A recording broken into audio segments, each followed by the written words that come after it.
This is our final session of JNUC. Please welcome Chris Miller from Eanes Independent School District with the subtle art of scoping policies. Hey, thank you. I really am humbled and in awe of the turnout because it is the last session of an amazing conference. I think the only thing worse than being the last session is if you're the last session and you're opposite of a time slot where Rich Troughton is also presenting. So thankfully that did not happen. If it was, I'd say you need to go to Rich's session because it'd be awesome. But instead you're here and I'm grateful. So let's talk about scoping policies. This is a session that has kind of evolved as a collaborative effort. And so I really need to give a shout out to a couple people. The initial inception of this started with another Jamf engineer named Eric Johnson and myself last year, and we did kind of a stripped down version of it. But this year, the committee and some of the professional services staff wanted to bring something that was a lot more useful for you. And in all humility, I think that the outcome of that is way better than what I could have done myself. And so I need to thank Katie English, and I need to thank Oliver Lindsay, and I need to thank even Charles, don't tell him, but I need to thank Charles Edge a little bit for helping to put some input and kind of craft what we have for you today. And then hopefully you'll get something out of it. Just so I can kind of see kind of about pacing, if I could just see a show of hands, let's just do 1 to 5. 1, you're new to Jamf. 5, you brush your teeth with the API. So where are you in that spectrum of Jamfness? All right. Now, I know we're not on slide. Keep your hands up for a second. But look around the room, and if you're a 1 or a 2, look at the 3s, look at the 4s, and look at the 5s. Because one of the things that we do that's so important is that help that we give each other in the community. You can put them down now. I don't want the blood to race out of your arms. But, and I'll get to it as we go along, but there's a lot of learning. There's a lot of great knowledge that can come from professional services. And, that's one thing that I've really enjoyed with my relationship with Jamf. And that began in about 2010. So I've been messing this up for a long time now. But also more recently with the community. And so there's a little bit of Mac at IBM in here from some of the Austin Apple admins meetups. And it's just kind of a topic that, since scoping is so integral to what we do with Jamf Pro, that it's one of those fundamental skills, and it's one of those things that, kind of like cooking, that we have to, cooking is an art as well. And cooking, we've got, ingredients that we put in there. We've got, you can have too much or too little of any ingredient, and that can spoil the dish either way. And scoping is very much the same. So the subtle art of scoping policies. We're going to go over some high-level things, but the train is moving in a direction. We're going to talk about group-based scoping and different types of groups that you can use. We're going to talk about ways to set those policies to occur, whether that's check-ins, events, different triggers, I guess you could say. We're going to look at extension attributes, and we'll talk about what that means. And we're gonna keep building until we can not only scope with and target either the devices or the users with greater specificity, but also be able to roll that out so you're not blasting everything out to your whole organization at once. So if you do test in production, you can test in small groups in production, because that's always good, right?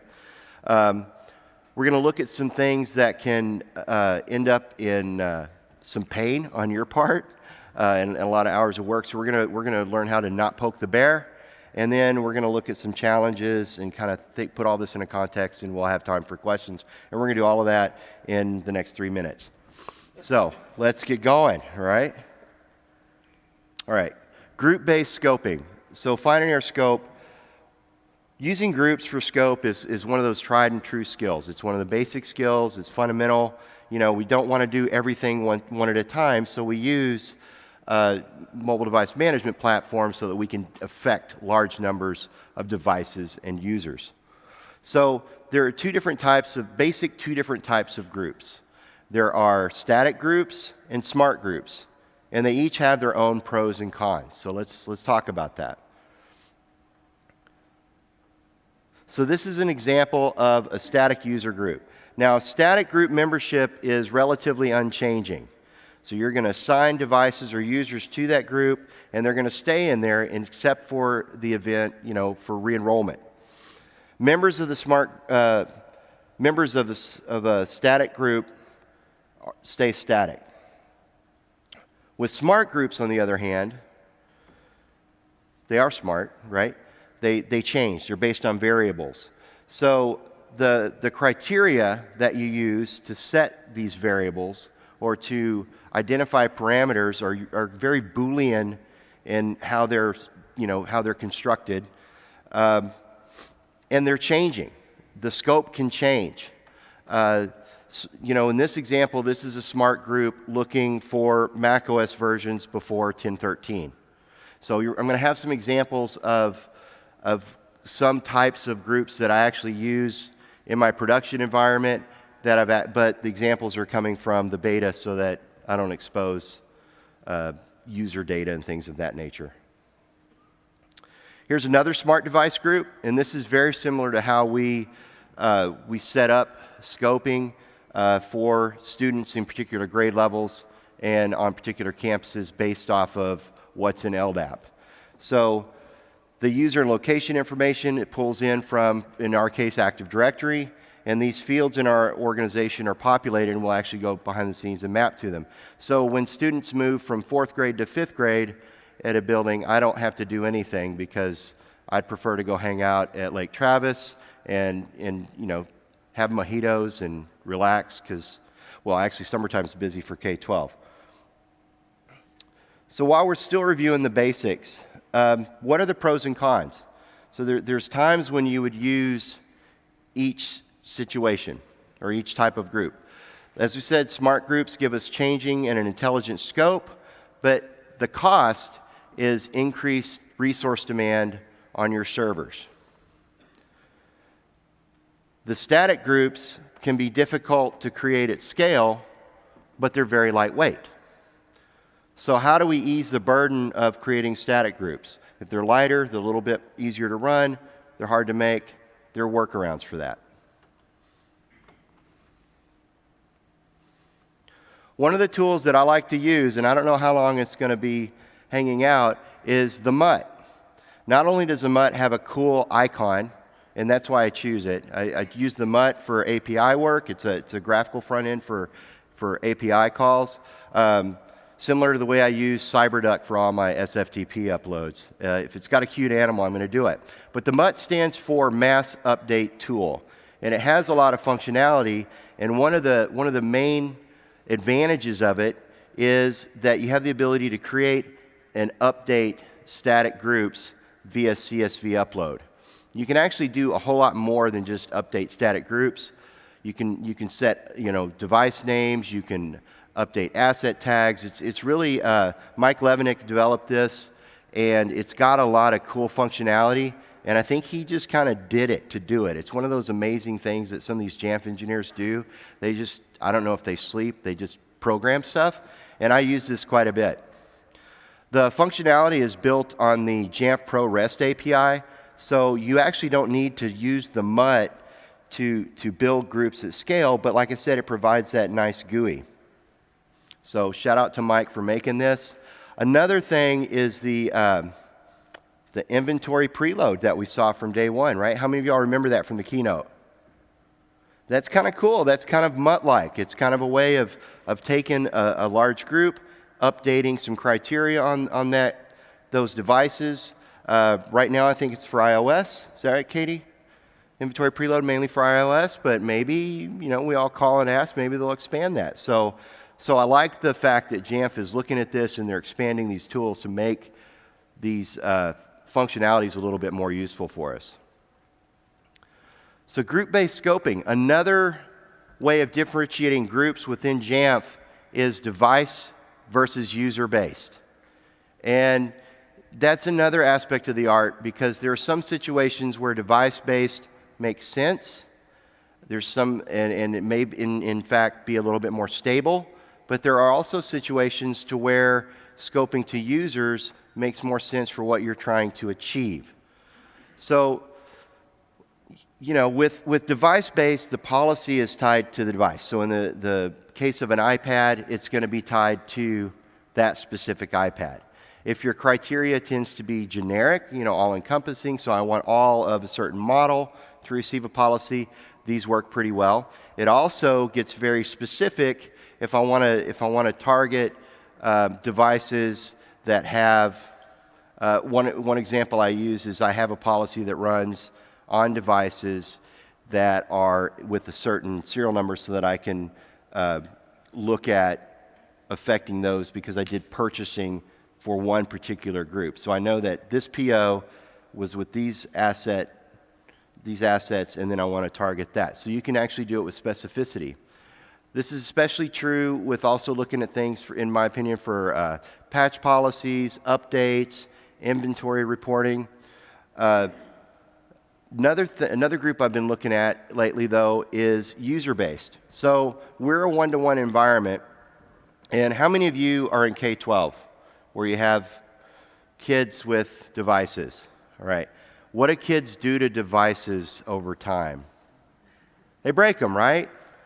I mean, not your kids, I'm sure, but my kids certainly do. And so one of the pain points is if I'm scoping to the iPad, and rather than a criteria that identifies the user, is when they flip the device, then I have to find the new device and put it into the group. So this is an area where user-based scoping may make sense.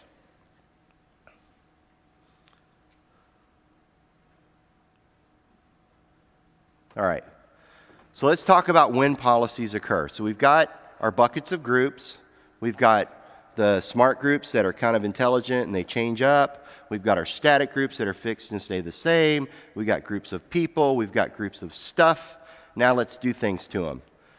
So how do we make policies occur? And there's no need to rip your hair out. Like I said, I had a full head of hair in 2010 when I started my journey with Jamf. And the result is I have to grow the beard because I can't do it up here.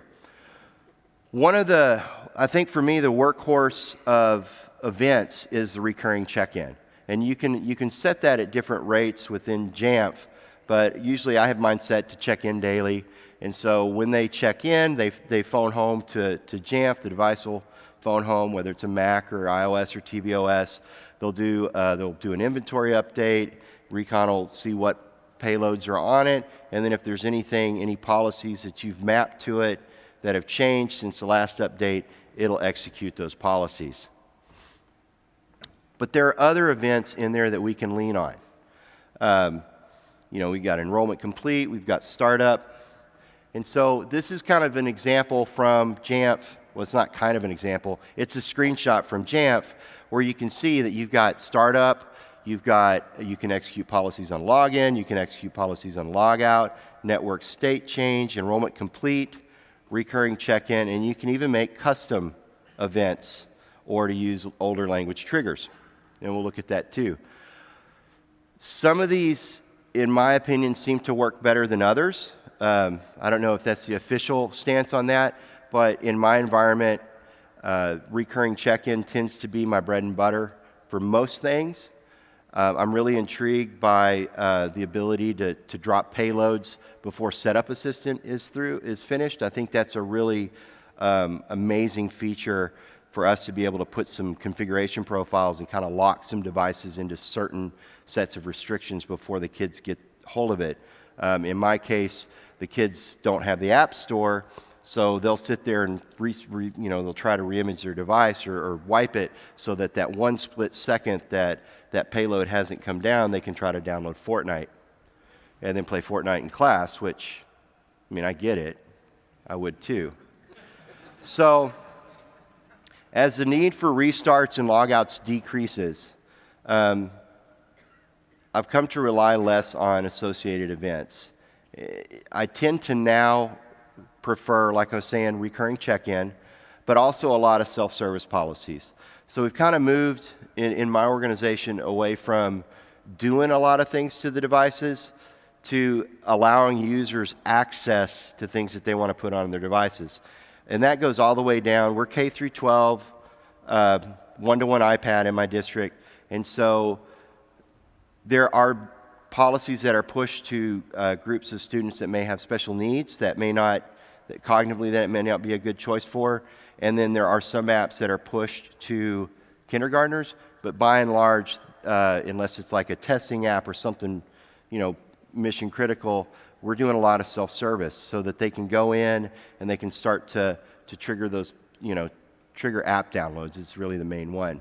Restrictions, of course, I don't let them, do that on their honor. That's something that we'll push. But sometimes with recurring check-in, I'll also, if I'll craft a little bit of redundancy into how a policy executes for certain policies that are critical. And I know that can sometimes put a strain on the database, but there are some policies that I want to make sure that they get on there, even if it's a run once, like in really particularly with Macs. So sometimes and you'll see examples in here, I'll build in 2 triggers. So let's kind of look at some examples. So with recurring check-in, one of the neat things for that, and these are actually some scripts that I have that are set to execute when an employee, a faculty member, is onboarded with their new Mac. And I didn't want to hang everything on the enrollment complete trigger, so I am doing recurring check-in with these. But one thing that's neat about recurring check-in is most of the time the order that runs is alphanumeric. So if I want things to happen in a certain order but be flexible with that recurring check-in, I can, if you see in the example here, I've got 1A, enrollment complete, 1B, I do a rename script, 1C, I bind to AD, 1D, Enterprise Connect, and install. And because it is alphanumeric, I can kind of tune and rearrange things based on what makes sense. So with this particular group, I sat in the onboarding classes for my teachers, and based on when the instructors were teaching different things, as we shifted our culture from PC to Mac, there were payloads that made sense, that it made more sense to drop based on the class they were in. And this is simply how I did that. So alphanumeric, and I think there's even support for emojis in here. And I don't know why you'd want to name your policy with an emoji, but in theory, I think that works. If it's a bad policy, there might be a specific emoji you want to use with that, but I'm not going to get into that here. There's another event type that I use, like Pepper. I use it with intentionality, but I do use it consistently. And that is a policy that has a custom event. And a custom event is simply a name you make up that's your event trigger, and you stick it on a policy, and then you have a script or another policy call that event from the Jamf binary. So in the example here, you see the wording sudo Jamf policy minus event, and then you put the name of the custom event. So in this case, and I don't know if you can see it, I have a policy for Enterprise Connect, and this is that redundancy, and it hasn't crashed my database, so, but I've got it to where I can call that policy based on the event EC phone home. Now, I'm from the 8-track tape generation, and so I remember ET phone home, and that's how I came up with the clever naming scheme for this specific policy. So I think the next admin that inherits my database will probably shake his head at this, but literally it's something that you can make up, and then you call it back, and that's where you put it in the policy. The nice thing is if I wanted to write a script, I can write a simple script with that language, Jamf policy event, and then I name that event, and I can have those execute from a script, or I can trigger them from other policies. So it's kind of a nice, and I'll get into a little bit more of that here in a second. Another idea to think about is client and server-side limitations. And one of the cool things that, as I've dug into this a little deeper, that I'm seeing is that there are differences between some of the approaches. Like for client-side limitations, they're slightly different than server-side limitations. And so what this does is this lets us, allows us to schedule policies with some specificity between the two. So let's take a look. Let's kind of take a look at what we mean. So with server-side limitations, you can determine the date and the time ranges that specific policies should run based on the date and time of the server.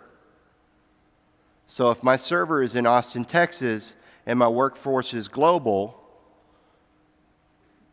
using this is going to set those times that that policy is going to run. And the nice thing about that is I can set a policy for all my students' iPads to update when they're at home so it doesn't hit my network.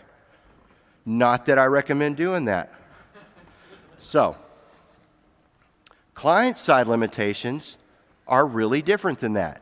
Client-side limitations let you set the days of the week and time spans in which you want the policy not to run. So if you wanted it to execute every day between 9 a.m. and 4 p.m., you would tell it when you didn't want it to run. Now, who can tell me what's wrong with this slide example? It's what? It's never going to run because I have all the days checked. So I set up the time period right, but I said don't run on any day ending in Y, which is most of them. So good job. If there were prizes, you would have gotten something for that. So that's pretty good. So I have a Charles Edge card if you need it. I'm sure those are, might be in high demand. So let's talk about daisy chaining. How many of y'all that might remember the 8-track tape remember when we used to daisy chain monitors? Anybody? Do I have a hand? Okay, I see a hand. So what, daisy chaining monitors, what would we do with that? What was that? Yeah, you kind of literally, sometimes you just physically plug one into another to replicate the signal across the screen. So if we're daisy chaining policies, and this is a bit of an old school method, but I am an old school person, it's not an actual scope. So daisy chains involve custom events, let me go back, to trigger these policies, but you string them together. So you've got one policy that runs based on a custom event, that triggers another policy based on another event, that triggers another policy based on another event, that triggers another policy. This would probably be more elegantly done in a script. It can also be used in conjunction with self-service for some kind of creative types of solutions. The nice thing is they don't necessarily compete with one another. So if you want payloads to happen in a certain order to where you've got it to where it executes, it calls a custom event, so then it goes to the next policy that has that named by that event, and then the next one. Let's look at an example. So in this example, Enterprise Connect and binding workflow for us involves two policies. Policy 1B calls on policy 1C by running the command Jamf policy event, this is a little bit older so I say trigger, bind to AD.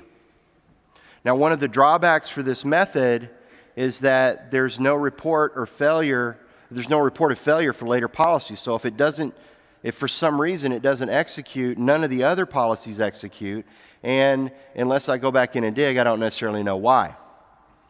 But 60% of the time it works every time. Actually, it's better than that. So it is possible, kind of what I look at daisy chaining, it works for me better if I do it in little clusters and just only do a few links. I wouldn't chain, just like with crazy smart groups, I wouldn't chain too many together.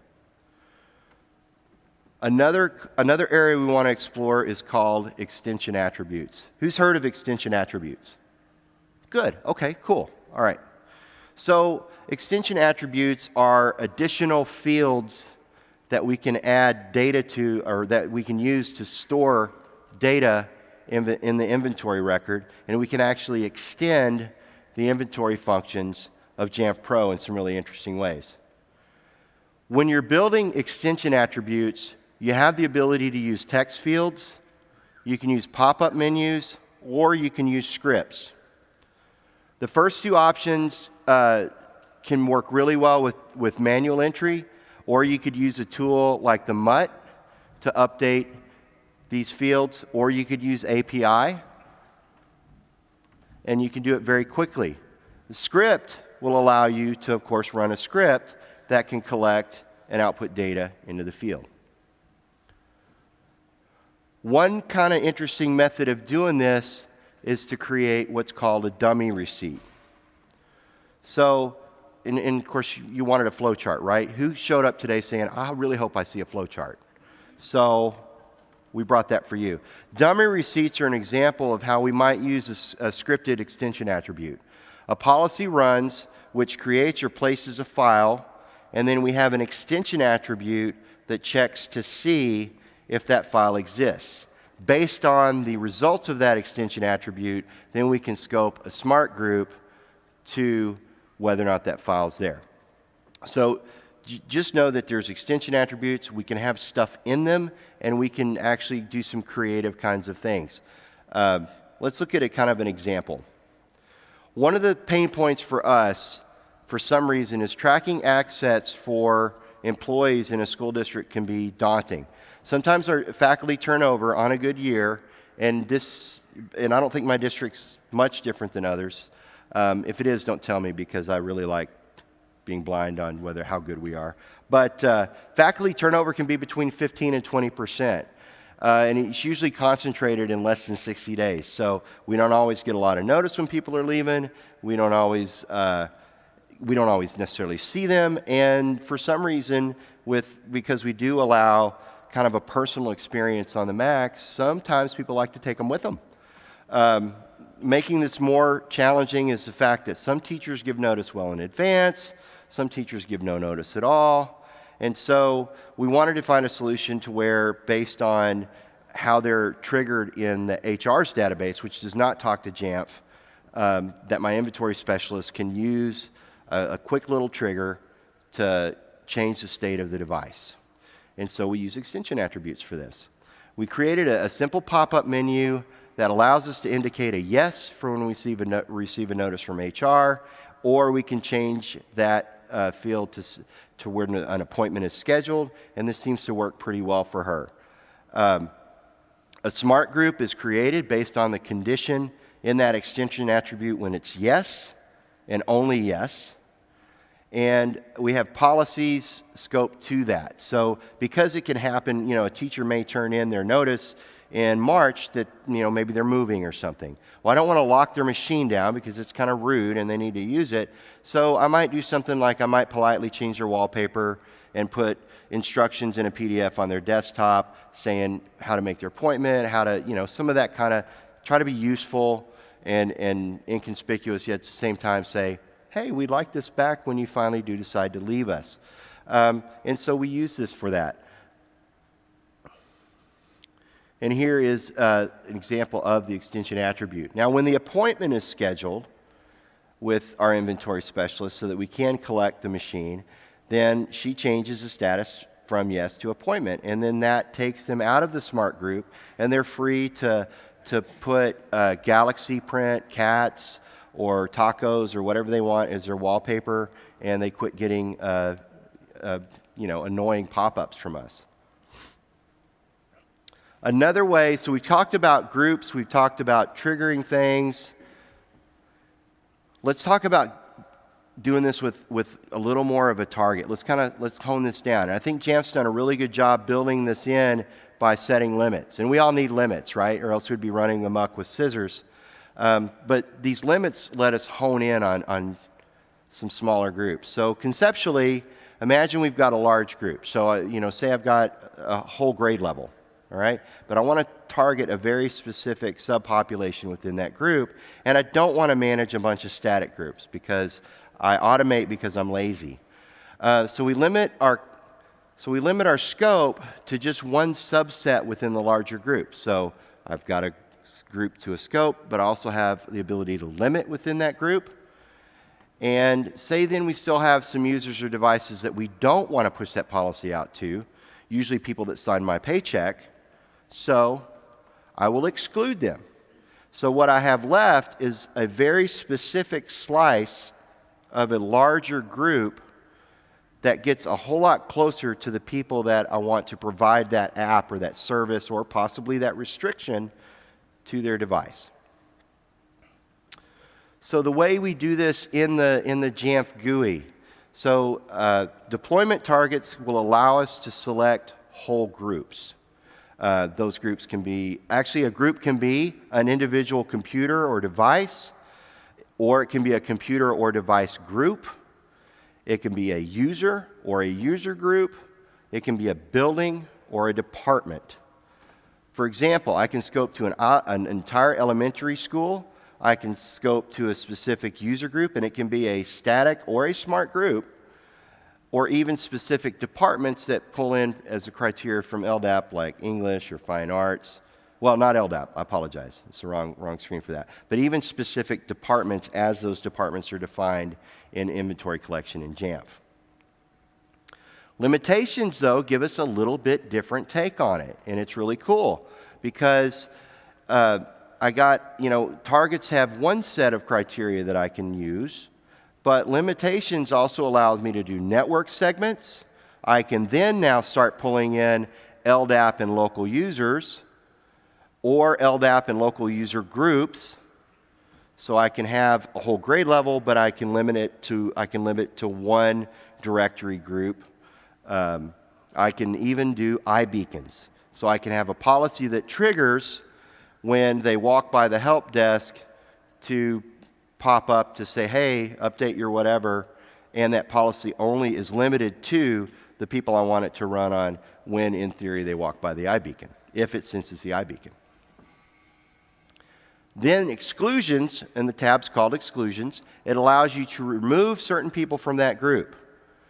For example, I want to make, I use the example of VIP administrators. But say I want to affect a change to a group of students, but there are some students with special needs that might have a very specific setup on their device, and I don't want to monkey with that because my assistive tech people use Jamf, and they're actually very good at creating their own policies for those students. So I can exclude those students. So I can do exclusions for a pretty broad range of criteria. I can do it for computers or devices, computers or device groups. I can do users or user groups, buildings, departments, network segments, LDAP and local users and groups, and even iBeacons. So you can carve out a lot of different things. So you can include, you can limit, and then you can carve out to get that very specific range or identify a very targeted selection of devices or users that you want to work with. So in this example, I want to scope an app, and I do believe it is a home web filter app. And I want it to go out to a group of middle schoolers, about 3,000 students, who do not have the old version of the app specifically. And this is because I had some conflicts with the developer between an old version and a new version, and I had to be very careful about how I swapped it. So how am I going to do that? Well, you see here a policy scope to the entire static user group. And I got that from, they just did a Google form, it populated their info. I used the MUT to run that CSV to populate the static group. Next, I want to limit it to only students in that group because I don't want to YOLO something and shoot it out to 3,000 devices at once. So I want them to do only a group that attend 2 middle schools, let's say. And so I can limit it to those buildings. Last, I want to exclude all users who have the old version of the app, because I'm still letting those policies run to pull that old version off. And for some reason, I was having issues where it was the same app bundle and it was 2 different apps for some reason. It was bizarre. But that's how I use these ideas to target only people that didn't have the old one, that did have the new one, and I only want to do it to a certain range within that group. So how many of you have more than 1,000 devices you're managing? Potentially. And this concept can apply to small groups or large groups. But as you scale out some of the care and keeping of the way you do policies becomes, the effects of that become more obvious. So the idea of incremental scoping was actually suggested to me by some folks in our Austin Apple admins group, and I'd kind of done it, but I hadn't really thought of it in this way. But basically, I don't want to deploy a policy to a large group of users. I want to do it on small groups and just get bigger and bigger and bigger over time to gradually increase it incrementally. So let's go back to the web filter app again. So we're now ready to try to scoping this to the entire group, and we're pushing this policy, pushing that policy out to 3,000 users is kind of a bold choice. So we don't want to do that. So first, like I said, I was going to limit the scope, but this time I just limited it to one middle school. All right. After observing and waiting, getting feedback from the campus, I'm not seeing issues. With this particular app, there had to be a payload of a configuration profile and the app, and then it had to be allowed to run and phone home so it would download the web filter policies. So there was some complexity with it. So once I heard back that no, we're getting to our websites, things are all clear, things are happening well, then I added another school. Let it push out. I was careful not to redeploy this policy to all devices, but only newly assigned devices, so that I didn't just blast it all out. So after waiting for a while, making sure things balance, then I can go ahead and include all the groups that are eventually targeted to this. In this case, it's really about closer to 3,800 students. A different method of incremental scoping, which is kind of interesting, involves simply increasing the number of devices added to a scope based on their JSS, and I'll let Jamf put the dollar in the jar for that one, computer or device ID.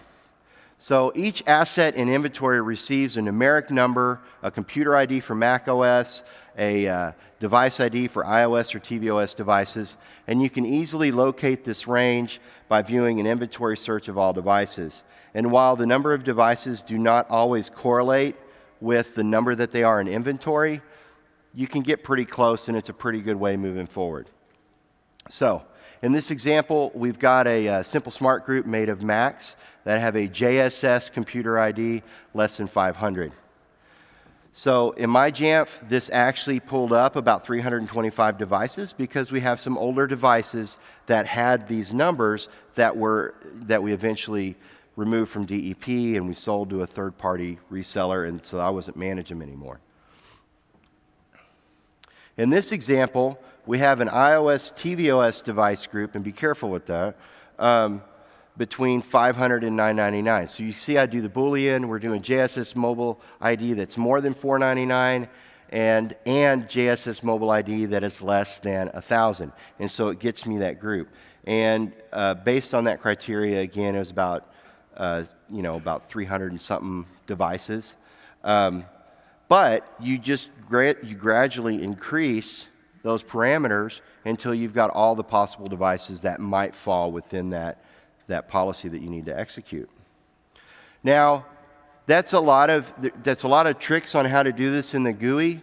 I will tell you that for advanced users, it's possible to automate or increase, and I actually have to pull up a note on this because Oliver just gave me something cool. For advanced users, it's possible to automate or increase the specificity for the scope of your policies through API. And nice thing about API is it's fairly light and nimble. If you're new to this, there is pretty good documentation. However, I reckon this would be a thing that you might do in a development environment or a Jamf Pro beta. You definitely don't want to go nuts with API when you don't know what you're doing in production. Jamf Professionals, some good places to look are Jamf Professional Services on GitHub, the Jamf API reference, or there's some really good videos on Jamf's YouTube channel, and then of course we saw some of the training stuff. So I haven't looked at that, but that looks really, that they unveiled the first day. That looks really cool, and so you can check that out. Last year's JNUC videos, there was a session called API Noob to Ninja That was a pretty good session, and that's available on YouTube as well. Another thing that's pretty interesting is there is a, well, we'll get to that in a second. There is actually an iOS application updates scheduler.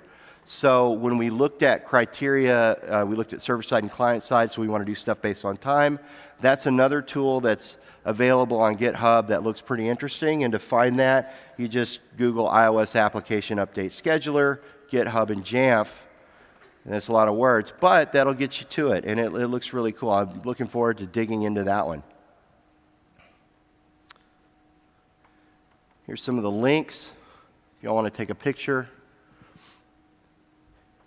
And again, if you haven't really dug into the posts on Jamf Nation and the documentation that they have, it's really good. And one of the ways to stay current with some of this and to train yourself is to read it. So I really encourage you. They have really good technical writers because it's a lot, the stuff they write is a lot more clear than the stuff I write on my blog. So kudos to Jamf on that.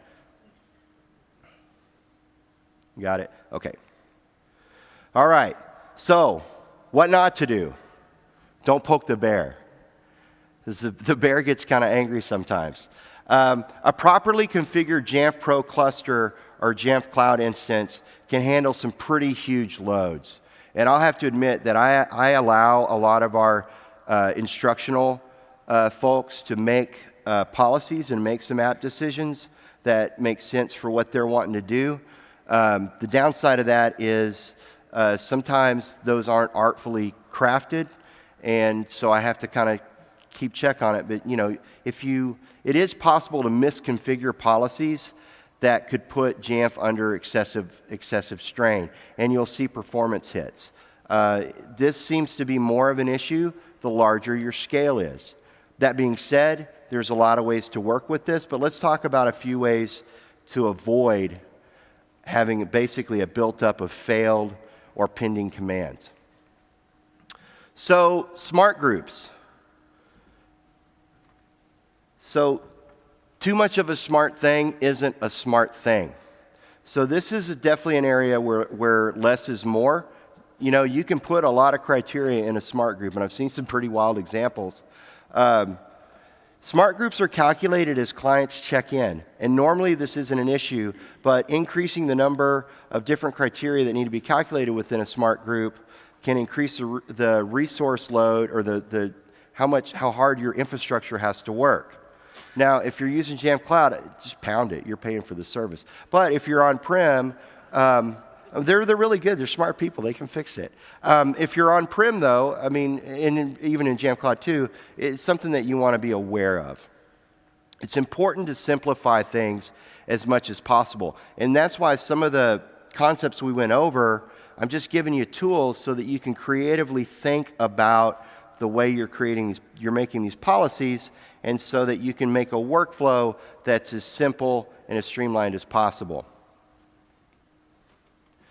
Another thing that I engage in routinely is what I call Jamf-scaping. So it's important, you know, fortunately Jamf gives us a lot of indicators on when things aren't working like they should. And it can be anything from a 32-bit app that's not deleted, or an odd error like the Keynote one above, where Keynote's removed from the App Store, which it wasn't, or an application that's just no longer there. And sometimes the more errors that you have in your policies, the more failed commands you have built up, and it increases the load. So they give us this handy little sign in the GUI to say, hey, you might want to look at this. And so it is good to periodically go through and look at that. Another thing to be aware of is be careful in iOS, what you scope, or on the iOS tvOS side, what policies you're scoping to devices, because you can accidentally scope things to Apple TVs that don't run on Apple TVs, and that can also cause errors. We want to avoid conditions that lead up to that cause that buildup of database commands, like I said. And so let's kind of look at some of these. Let's think about one example. So as a Jamf admin, I can overwhelm Jamf Pro if I try to do too many devices at once. And even if Jamf Pro can handle it, when we're doing devices, we've got that golden triangle between MDM, Apple, and the device. And so sometimes the VPP, getting the codes down and setting all that up, sometimes that can't handle it. Sometimes that's the disconnect. So it's just something to be mindful of, is that even if you've got the biggest cloud instance in the world, or you've got Amazon Web Services, that are equal to the entire Jamf cloud, or you've got $100,000 worth of servers running your on-prem, that may not necessarily be the weak link. So it's good to be mindful of that and to take care of that. As an admin, I like to implement changes in increasingly large phases to reduce the impact on the organization too, because policies have an impact on the user, and when something happens to everybody at once, sometimes that's a bit of a shock. The other thing I'd like to consider as help desk manager, so I'm over a team of technicians, sometimes my staff are overwhelmed if I make a particularly uneloquent change, and that's pushed to all users at once. So less is more, and being cautious is going to slow us fast, and being cautious is going to make your life a little better. So basically, don't YOLO things. So YOLO engineering makes things go really loopy. So take your time and be conscientious. That way things will turn out beautifully. This is an example of YOLO engineering.